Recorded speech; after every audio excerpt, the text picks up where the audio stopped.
going? How are you? Great, how are you? Good, good. Good to see you. Good to see you guys. So this is your first trip to New York, is that correct? First trip, yeah, never been before. I'm excited to be here. Okay, what do you think so far? I know you just got in, but what do you think? Oh, it's amazing. It's definitely a culture shock. I've never seen so many high buildings and, the buildings 9 miles away from the airport, and it took us like an hour and a half to get here. So that was something interesting, beating the traffic. But it's such a beautiful city, and just so lucky to be here. I know you were obviously in Atlanta last night. You've been able to spend some time with Derek and Deshaun. Been able to trade any good stories. What do you make of those guys? Oh, it's just so fun picking their brain and just to see, how they approach the game and how they approach life in general. Me and Deshaun went to the mall a couple days ago just to hang out, and it's just cool being around other really good players. Did you pick out suits, or did you already have one? I already had a suit, just kind of seeing what else I can bring to New York. What's different about you and Derek, the way you guys play, your style?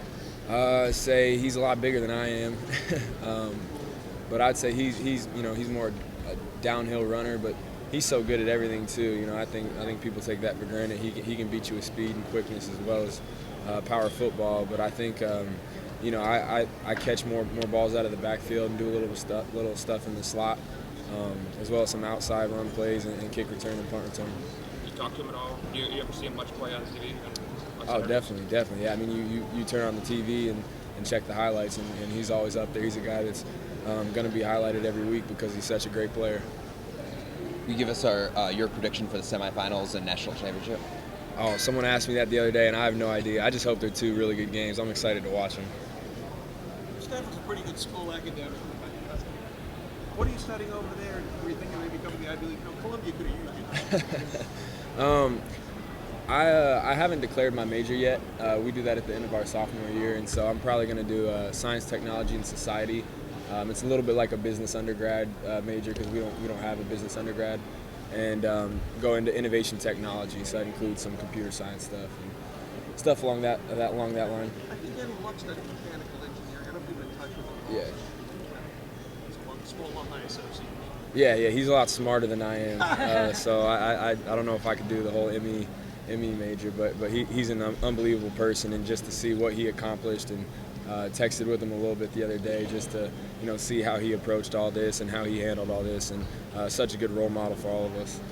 What advice did he give you? Just to enjoy it, really just embrace it. It can get a little bit hectic, but he just emphasized just making the most of it and really relishing it, because it doesn't come around every once in a while. And so I'm gonna try to use his advice and take this all in and enjoy it. I'm sure you've been asked about it a bunch with the Barry Sanders record. What does it mean to you? What did you know about Barry Sanders as a player? How much did you know? I knew a lot about it. I had his pictures on my wall when I was a kid, and used to watch his YouTube highlights all the time. And it does mean a lot. It's a huge honor. But I think Coach Sweeney said this in Atlanta the other day. He said any individual statistic is, it's a team effort. And I'm just lucky to be around a bunch of guys that make my job easy. Did you talk to Barry after you broke the record? He just came up and said congratulations. I didn't talk to Barry Sr., but I talked to Barry J a little bit, and he just said congratulations. Who would you start, say you're the head coach of the football team, who would you start, 2015 Christian McCaffrey or 1988 Barry Sanders? I have no idea. I'll have to go with myself because I love playing, and I'm a competitor, but I think there's probably a lot of people out there hearing me say this that are going to disagree, but that's okay. We have seen Stanford football grow over the last 10 years, starting with Harbaugh and then Deshaun. What would it mean for the program, Stanford football as a whole, if your name is called to? Oh, that would mean the world to a lot of people, not only myself but my family, and I think that'd be big for Stanford as well. I know we've had a lot of finalists in the past years that haven't actually won, and so to win it would be something that would mean a whole lot to a lot of people, and definitely for me would be a really emotional moment. We're a station from Birmingham. Anytime you mention the SEC, it seems to get a reaction. Do you feel like there is kind of a SEC fatigue out there? I hope not. I have no idea, and I don't focus on everybody's reactions and biases and all the social media stuff at all. I kind of just try to stick to what I do and work on just that, because it can get hectic and it can get a little confusing. So I try to leave that all for the side. before the season, could you imagine you'd be sitting here this weekend? No, I had no idea what the season was gonna hold. I just tried to put my head down and focus each and every day by doing my job and doing what I can for the team. To be here right now is extremely special, and I'm just really honored to be here. You realized it was a possibility. At what point in the season do you think this was a real thing? About 5 days ago, whenever it was when they announced my name. I really hadn't even thought. I didn't know if I was going to be announced at all, and when they went in and I heard my name, I heard Stanford. I was extremely happy. That was a big moment for me. Obviously, you're going to meet a lot of media this weekend. Does Stanford prepare you? Does the Heisman really sit you down with their communications people and kind of give you a little Stanford like seminar briefing on how to handle us? Yeah, Stanford, before every season, we have our PR guys and our SIDs talk to us about media and how to handle everything. And the people with the Heisman do the same as well. So we definitely get a briefing coming in. You have a speech planned if you win? Have to have a speech, yeah. I don't know. I wrote some stuff down. I'm probably just going to, if it happens, just speak from the heart. How exciting has this whole week been, this whole process, and you've just kind of been hearing your name as a finalist Monday and kind of coming to today into tomorrow? Yeah, it's extremely exciting. I think, I'm just really trying to relish it and really enjoy it because it all happens so fast and your days are so busy. But just being here in New York City next to two unbelievable athletes is truly a blessing. And I'm extremely excited for the week. Are you nervous?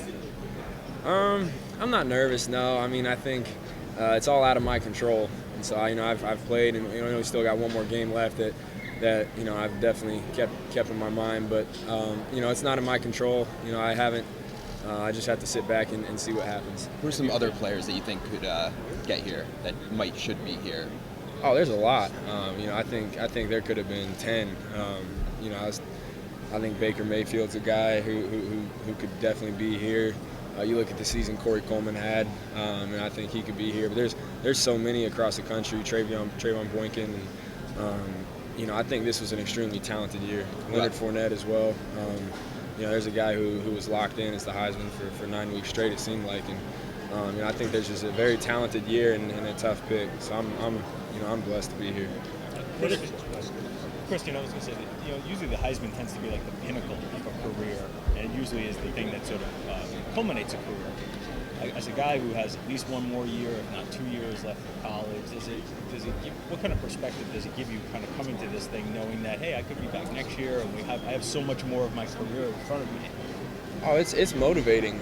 It's motivating to know that a lot of hard work has gone into this, and a lot of hard work has gotten have been done to get here, and now I know what it takes, and so falling anything less than that is unacceptable for me. I definitely am going to use that as motivation and move forward with that chip on my shoulder as well to work extremely hard during the off season and try to be a leader for my team. What does intellectual brutality mean to you? That's kind of Stanford's memo. Is our football team is we like the concept of being smart people as well as physical, tough football players. What advice did you get from the players when you started college? There's so many of them were such great athletes.